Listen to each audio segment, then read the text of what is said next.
باشن. حتی اسلام نمیخواهد که ما، پیامبر صلی الله علیه و سلم برایش آیت قرآن نازل شد که ولا تسبوا الذین یدعون من دون الله فیسبوا الله عدوا بغیر علم.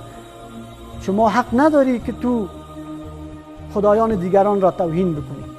دین ما توهین بر دیگران، حتی کسایی که مشرکین هستند، حق نداده که ما او را توهین بکنیم یا دشنام بدیم.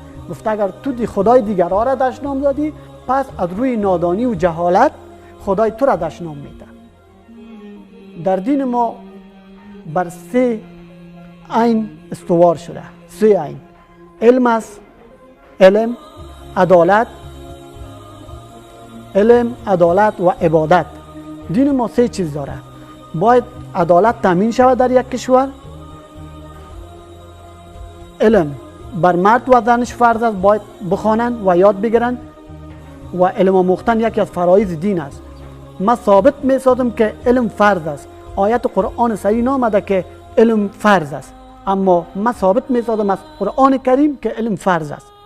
بعضی ها میگن که کدام آیت صحیح نامده در قرآن که علم فرض باشه، اما وقت اگر داشتیم کدام برنامه، من این ثابت می سازم از آیت های قرآن کریم که علم چگونه فرض شده.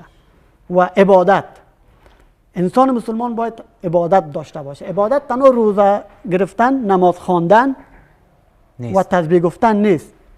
یک مسلمان باید 24 ساعتش زندگیش عبادت باشه. تجارت اگر میکنه، در تجارتش قسم نمیخوره، غش نمیکنه، دروغ نمیگه، این عبادت است. اگر یک معلم به نیت از اینکه بیرون میره از زبان ما دیگرها یک چیز یاد بگیره و من مؤثر تمام شوم بر دیگر مسلمان ها، این خود از عبادت است.